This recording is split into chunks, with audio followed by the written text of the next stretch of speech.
Sure.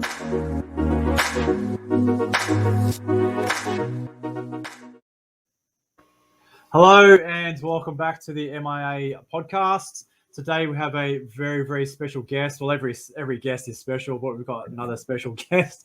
We've got Bardia Khalilifar, who's an absolutely amazing technology consultant that we've been working with. And what he does is helps businesses with their technology transformation, go-to-market strategies, and a whole lot of to do with tech. So one of the things that we do on this channel is we're bringing guests who are currently in manufacturing and also guests who support manufacturing as well, just to provide some advice around the outskirts of manufacturing. And as I said, today is Bardia. So welcome, Bardia. Thank you, John, for having me. I really appreciate it. And welcome to your audience as well when they tune in and listen to this. So I'm glad to be here. Thank you for having me. So thank you, Bardia. And so you're a technology consultant. For those who maybe have never dealt with a technology consultant, what does that involve? So it's mostly or predominantly around advising businesses, various businesses within different segments of the business, where they are either in industrial manufacturing all the way to enterprise financial services, because every business has a different model in a sense in order to achieve the outcomes and goals that they need. My job as an advisor or a consultant is to help those businesses based on the segment of the industry that they're in to help navigate to the right direction in order to achieve the outcome that they need. So my job is to demonstrate what is happening in the market today, what to anticipate in the future as well, and what is the go-to-market strategy and the transformation they need to see or actually execute upon achieving those outcomes as well.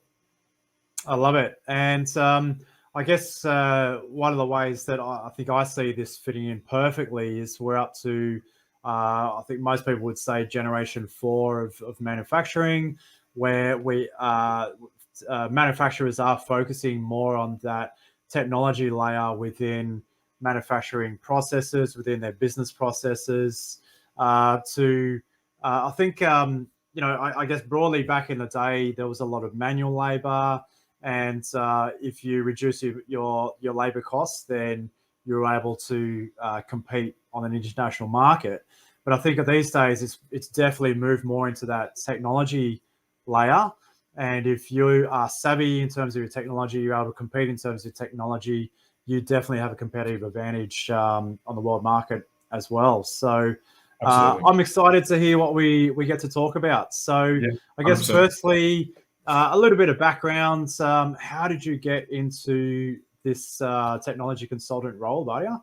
Absolutely. No, thanks, John. So to give you the background to the audience in terms of where I come from. So I initially came from a coding programming side of in the computer space. So that's what I was sort of majoring in high school, and then earlier on in my college days as well.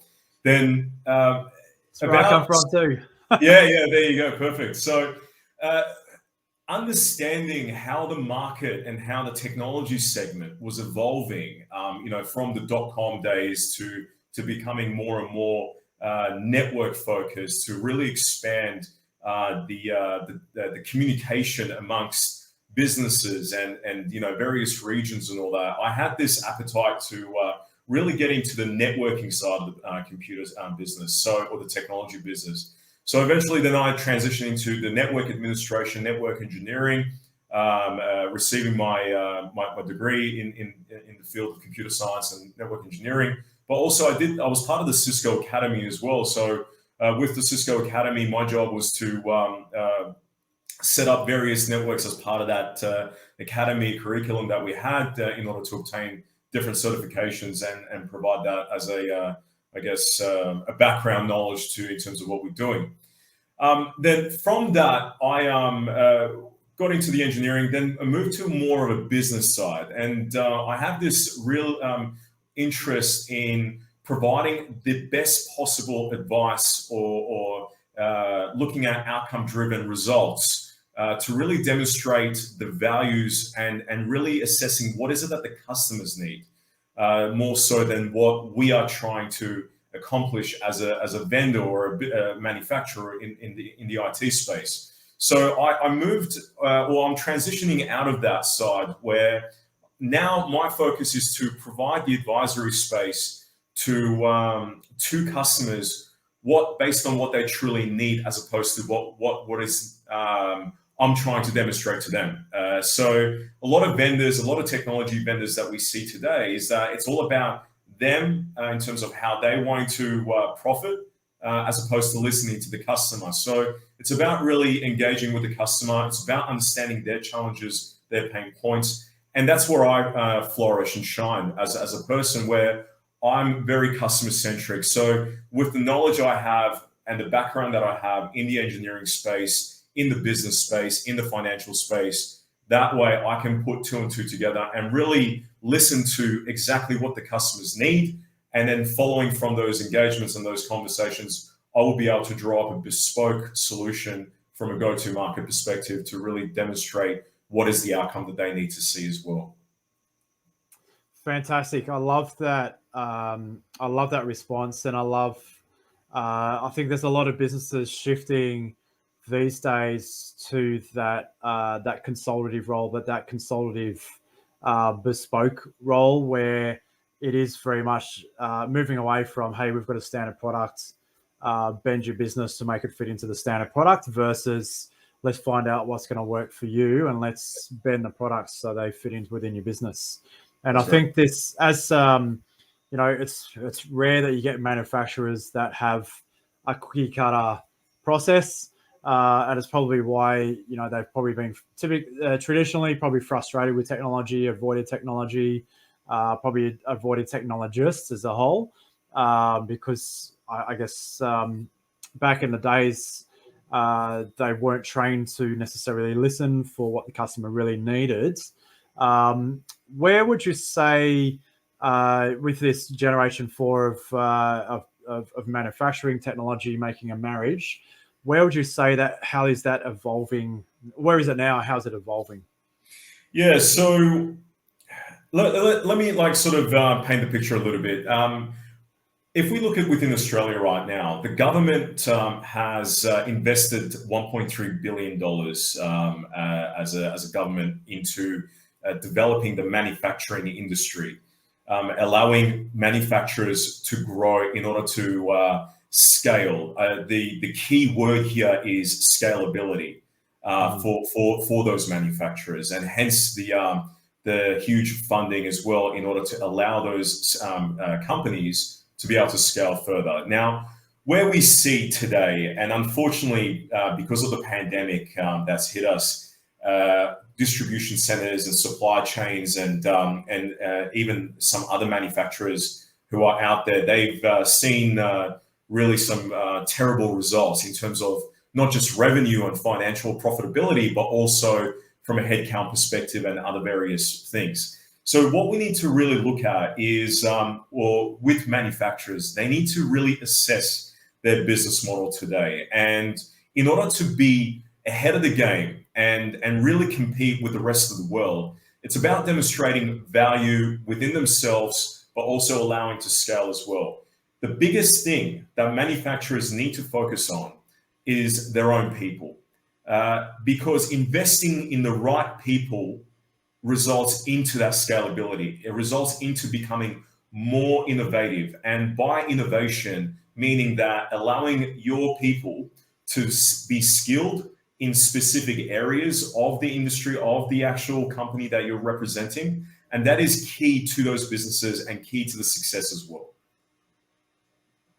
Okay, so how do you see technology taking, I guess, integrating with that whole that scalability, skilling up your workforce, etc.? Absolutely. So the technology side of things right now is quite big. It's the talk of the town, especially with manufacturers. It's about being more automated and with sustainability as well at Horizon. It's all about reducing greenhouse gas emissions. So with all that, we need to be more technology focused as opposed to doing the manual sort of effort that we're doing. Otherwise, if you sort of continue on with the path that you have right now from where it's more manual labor than actually technology focused, then you tend to fall behind because of those shifts and changes that we see in our life today.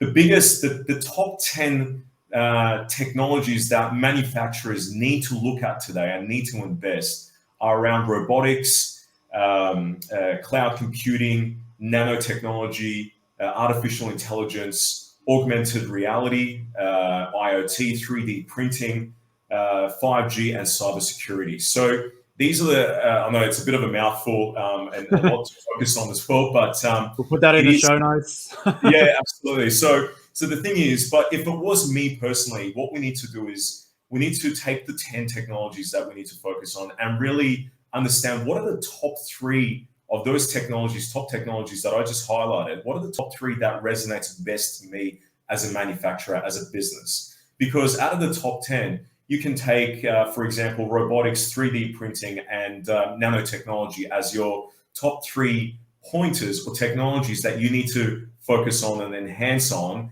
at the beginning. So in saying that, it's about realizing and understanding what is the manufacturer's position today as a business and where are they at, and really investing into within their guys by allowing them to get certified, accredited, and be skilled in those technologies that will be deployed in their business to become more automated, more agile, and more fast as well, or I should say faster in what they've accomplished so far today. The other element to also factor in is that this is not so much for new businesses, new manufacturing businesses who are ready to start and actually conquer something. Not so much on the greenfield side, more on the brownfield, more on the established organizations today. So it's about really introducing change. With change comes success and comes that scalability that we need to focus on, or businesses need to focus on in order to grow their environment, but be more responsive towards their customers as well. Yeah, I love that. Like, I think us as with our business in the digital marketing space, some of the manufacturing companies we've worked with, even something simple as having a CRM system is a bit of a struggle, to be able to just keep customer records and even just have some automation within your day-to-day business processes.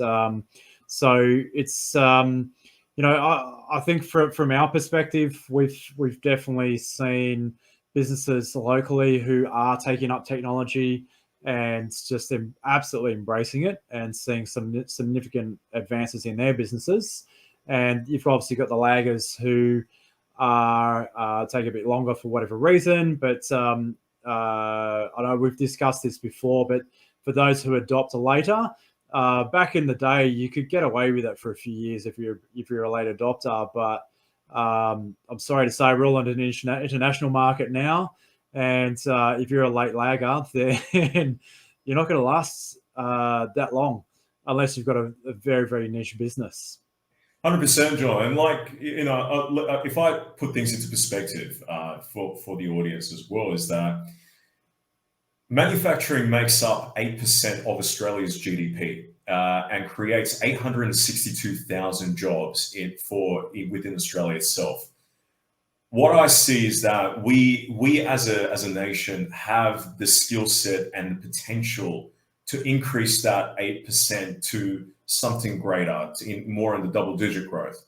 And based on the skill sets that Australian manufacturers have today, they will be a huge threat and a dominant player as well on the international space. So if we look at certain countries like Canada, Italy, Germany, China, they're really dominating the world right now based on their manufacturing skills and all that, because they've really honed in on scalability and demonstrating innovation as a business. And the best area to focus on is within themselves internally. So what I suggest is, if I was to give an advice on this, would be to really understand who are your people internally. How can you get them skilled? What technologies you need to focus on as part of that initial phase? And there's something we call pilot purgatory, where a lot of businesses tend to sort of sit or remain in pilot purgatory and not move forward any further. So if you're going to introduce something, make sure that you focus on what is needed for your environment, and then bypass that pilot purgatory to becoming a more an adoptive sort of scenario of an organization to really drive and introduce something new into the environment. Because what it is that if you can't get the core, which is your internal organization, right, in terms of people, in terms of management processes, and the fundamentals, then how would you expect to go out into the world and cater for your customers to really drive the customer satisfaction? Because right now there is huge competition in the manufacturing side. So if a customer is not happy with one manufacturer, they can always turn their attention to someone else. So it's about really driving the best possible outcome for yourself internally, and then following from that, take that forward to the customers and demonstrate what it truly means to be partnering with us as a customer and as a vendor. Yeah, you're spot on. I think that whole sense of businesses are online now, business is digital, and whether you're B2B, B2C, people can very, very quickly jump ship. And if you're not constantly improving your business processes and providing, just the basic business satisfaction that people expect, then they'll easily jump ship. So looking at, I mentioned before, say from our side, an obvious one from us technology-wise is the CRM system, and probably, like a website as well. What's some other technologies that you've been involved with that you would recommend that manufacturing businesses would take on board?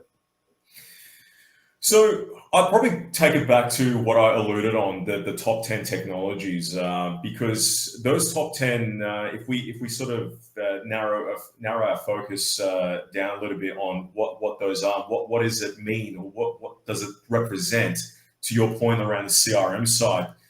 Let's take cloud computing, for example, as one. And cloud computing, a lot of businesses don't tend to want to have that legacy environment by hosting actual assets or hardware within their own environment because of security purposes or the management side of it. A lot of businesses do, because that is sort of their core, their bread and butter in terms of managing that from a compliance and data sovereignty perspective.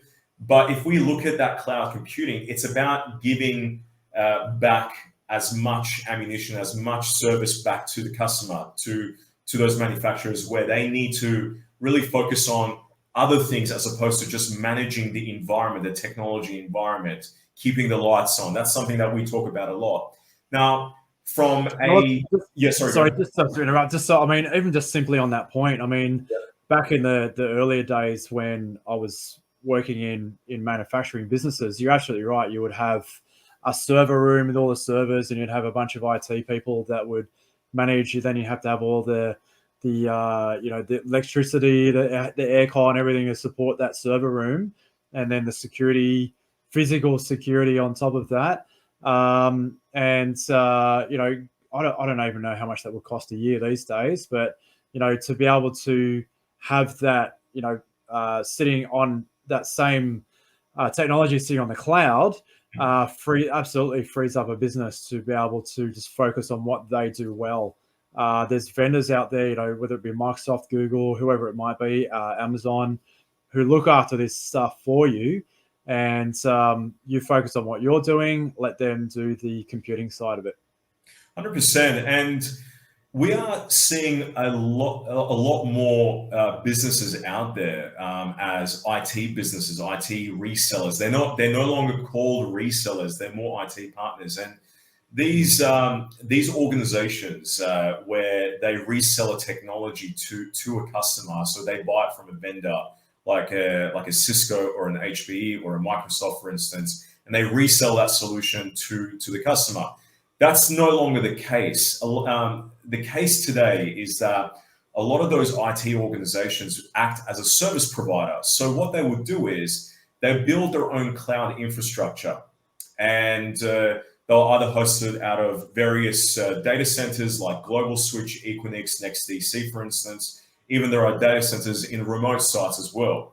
So what they would do is they would build these platforms and host all the compute, the storage, the data, everything in those environments, and say to the customer, well, I'll look after and manage your environment for you, and you only focus on what you need to focus on. That way you're not burdened with managing the technology, the infrastructure, and keeping the lights on as well. This helps businesses, especially in the manufacturing side, to really reinvest their capital expenditure or CapEx into areas where they need to be more innovative. And now going back to that CRM example that you alluded to earlier on, now let's take this a little bit further. So now what we've done is we've built our data center environment with the necessary technology solutions from an assets perspective, from a hardware perspective. Now, what we want to do is we want to introduce a whole heap of new software and programs within these stackable solutions that we've just created to become even more automated. The CRM side of things is very, very crucial from an accuracy, from live data. And this is all, again, data. And this is where big data comes in as part of that top technology that I was highlighting as well. Cybersecurity, that's another element to it. So in order to protect from a compliance perspective, and in order to manage the CRM, the data that is entered into the system as well, they need to have a secure place. They need to have live data without having any delays around what's trying to be implemented as well. So all that needs to be available. There needs to be an uptime, and that uptime comes from what the data centers are deploying today from a technology perspective, from a power supply perspective, and also from a network bandwidth as well. So we want to make sure that everything is up and running constantly and continuously to make sure that there's no downtime phase for the manufacturers, and really allowing them to focus the time, effort, and energy into what truly means to their customers. Yep. And I think backups is another layer as well. It is, absolutely. We can go on about this, but the thing is, John, the moral of this is that everything is connected. There's no gap in between deploying one technology and thinking that another technology that you're trying to deploy is not correlated, it's not connected. It is well and truly connected, but what's important is what is it that I'm trying to accomplish as a business first? Let's take a step back and assess what are my top 3 or 4 priorities. And following from those priorities, what is the intent? The intent is the big question here, John. And a lot of organizations tend to make this mistake where, well, I'm investing X amount, but I have no intent as to what I'm trying to accomplish and by what time period as well. So it's about doing the due diligence and the assessment in your environment, then being able to deploy it outwards. Yeah, I love that. Look, I guess do you have some examples of some manufacturing businesses that you've worked with, either on your travels, some success stories that you've seen, either with different vendors that you've worked with? Love to hear some stories. Yeah, absolutely. So a lot of manufacturers that I've spoken to as well in the past. So I had the pleasure of working in London and parts of Europe as well as part of my last gig. And speaking to various businesses and especially manufacturing was part of that mix as well. On the manufacturing side, what was very fascinating to me was that in order for a manufacturer to deploy a new project or a new technology, they needed at least 20 to 30 business cases. Business cases is big, is huge in terms of understanding the criteria and the elements broken down into what is needed for a manufacturer, for a business to deploy that particular project or that particular technology. So have a substantial amount of business cases based on understanding what other manufacturers have done or what other businesses have done in deploying that specific project that you're trying to deploy as well. That's sort of number one. The other element that I saw as well is that to become more innovative, and this is something that is very, very common with manufacturers today, is DSOP. DSOP is Digital Standard Operational Procedure. Now, what they initially had was SOP, or Standard Operational Procedure, where me as an individual who I'm working in the manufacturing sector, I had to sort of flick through pages to understand how to work this particular machine, for example. But now it's changed. A lot of manufacturers today are looking at the DSOP side of it, the digital aspect, the digital side of it. And by digital, meaning that, and I'll give you a very basic sort of layman's terms example. The SOP, initially look at it as like the map that you had in your car, the book map, like 10, 20, 30 years ago. Yeah. DSOP is the nav man, is the navigation system on Google Apps and Apple Maps, for example. So it allows you, it gives you guidance from a digital perspective. It gives you that guidance to become more robust and more quick, quick and agile in turning things around, because time is the essence now. And in order to be fast-paced, you need that assistance, that digital assistance, to help you navigate your way around something within the business, within your department as well, to be able to turn around and churn a lot more out of what you're trying to accomplish as well. I think that's fascinating, and maybe we should have a separate podcast around that, that by itself. We could probably spend half an hour just talking about that alone. Now, I know there's probably a lot more that you can that we could probably both share on this topic, specifically yourself. It's probably coming towards wrap-up time.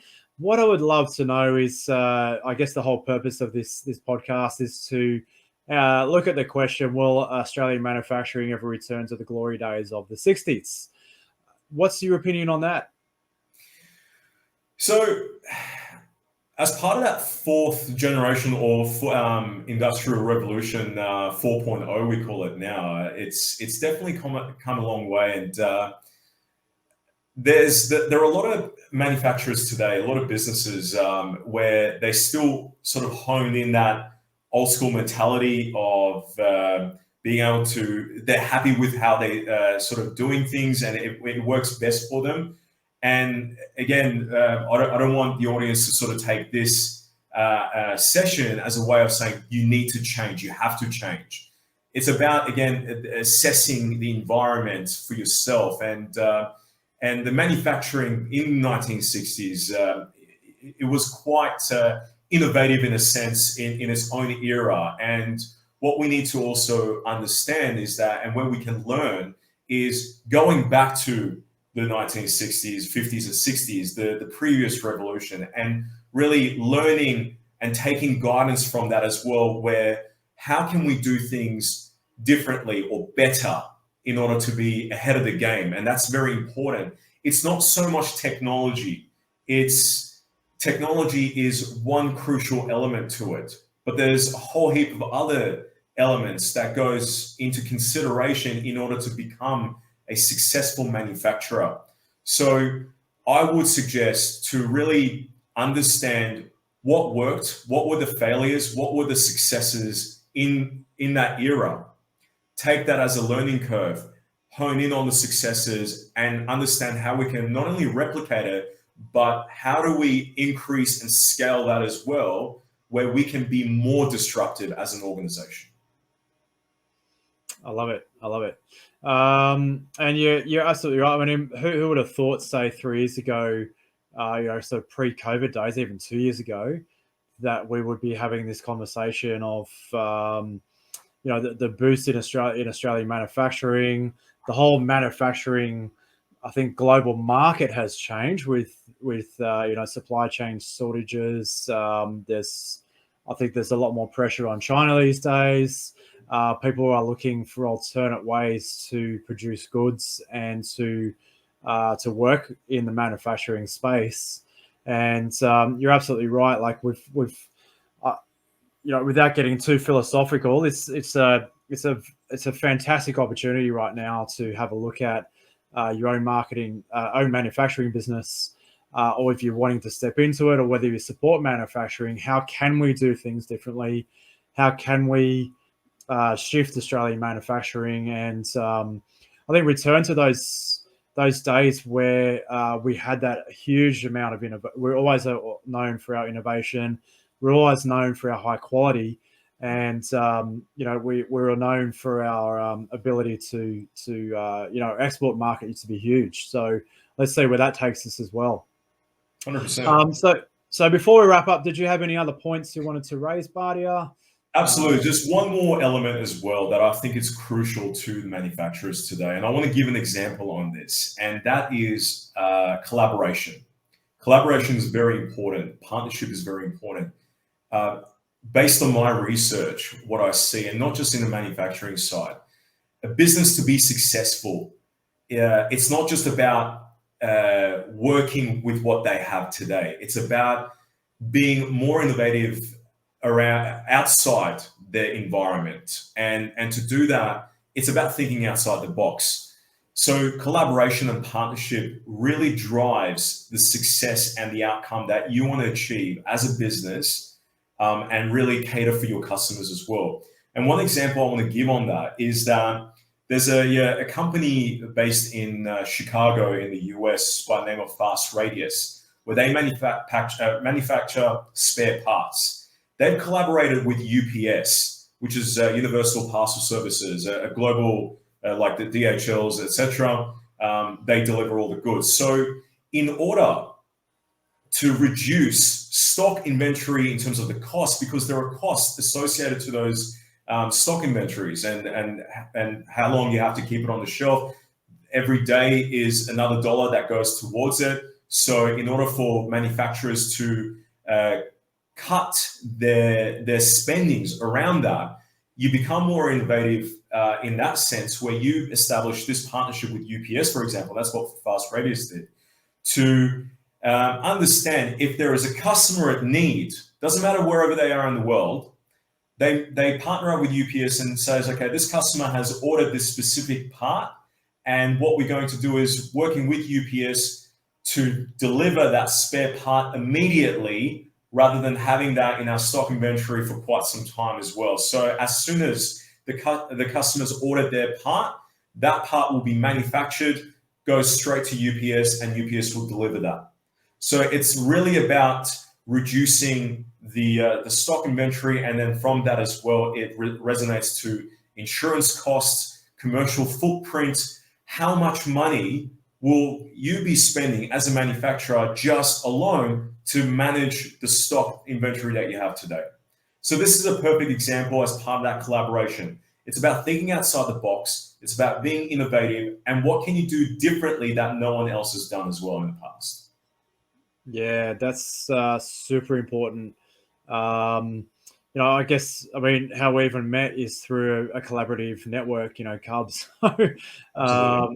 And like, without getting too far into Cub, it's an entrepreneurial network that we're both members of. And I think one of the things that I think we both love about that is we have a hugely diverse member base who, some members there who have run some very, very highly successful businesses. And a lot of them, exactly what you're saying, have looked at businesses. How do we do things differently? And all these feed into that mix of supporting manufacturing around Australia and eventually the globe as well. So, we'll wrap it up there, Bardia. I'd just like to say thank you very, very much for coming on board. I know you're an absolute wealth of information. You did bring a whole bunch of research into this podcast as well, and we could probably add a whole lot more into the show notes as well, because there's some very, very interesting data that you've done your due diligence on, and thank you for that. But definitely love to have you on board again, and just to I think share some more success stories. Definitely talk about the DSOP as well, because I'm fascinated about that too. And once again, just thank you for coming on board. Thank you, John. Really appreciate the time as well. It's absolutely an honor and privilege as well for having me on today's session, and I'm glad that I can help. And if there's anything else that I can help individually to your audience, if they need to understand a little bit more, I'm at their service as well. No problem. Too easy. Now, what's the best way for them to get in contact with you? Is that through us or straight to you? I'd say through you, John, for now. I think it's best to do that. I like that collaborative side of business where we can work together and understand. And like yourself, John, you come from the manufacturing background, so you have a wealth of knowledge yourself. You understand that element quite well. So it would be good to work with you, through you as well, and help to provide the best advice to your audience. Yeah, absolutely. Now, just on the absolute final note, if you are interested in becoming a guest like Bardia, a business who does support manufacturing, love for you to reach out to us and get this whole collaboration going, and let's get Australian manufacturing back onto the global market, and let's get those percentage employment rates soaring back up again.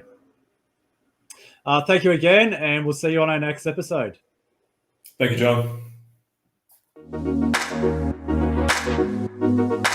John.